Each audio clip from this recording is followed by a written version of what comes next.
আসসালামু আলাইকুম। সবাই কেমন আছেন? আলহামদুলিল্লাহ আমিও ভালো আছি। তানিয়া কিচেনে সবাইকে স্বাগতম জানাচ্ছি। আর আজকে সবার জন্য আরেকটি নতুন রেসিপি নিয়ে হাজির হয়েছে। এটা হচ্ছে টমেটোর চাটনি। একটু অন্যরকমভাবে রান্না করলাম। তো এর জন্য আমি টমেটোগুলোকে কিন্তু আগে থেকে একটু সিদ্ধ করে তারপরে ওটাকে পানি ঝরিয়ে তারপরে আমি কিন্তু খোসাটাকে ছাড়িয়ে নিয়েছি। আর এদিকে আমি একটি প্যানে তেল দিয়েছি, শুকনো মরিচ, কাঁচামরিচ, পেঁয়াজ কুচি এবং রসুন কুচি দিয়েছি। এটাকে আমি হালকা বাদামি করে ভেজে তারপরে যে টমেটো সিদ্ধ করে রেখেছিলাম ছোলা ছাড়িয়ে সেটাকে দিয়ে দিলাম।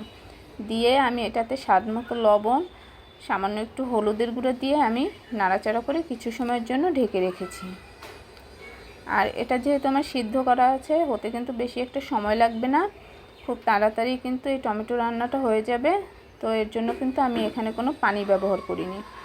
এটা আমি একেবারে ভাজা ভাজা করে তুলে ফেলবো, এর জন্য কিন্তু পানি ব্যবহার করিনি। এটা এমনিতেই কিন্তু সিদ্ধ করার ফলে কিন্তু গলে গিয়েছে। এখন এটা কিন্তু আমার ভাজাও হয়ে গিয়েছে আর অলরেডি আমার রান্নাটাও কিন্তু হয়েছে। আর এটা রান্না করা কিন্তু খুবই সহজ।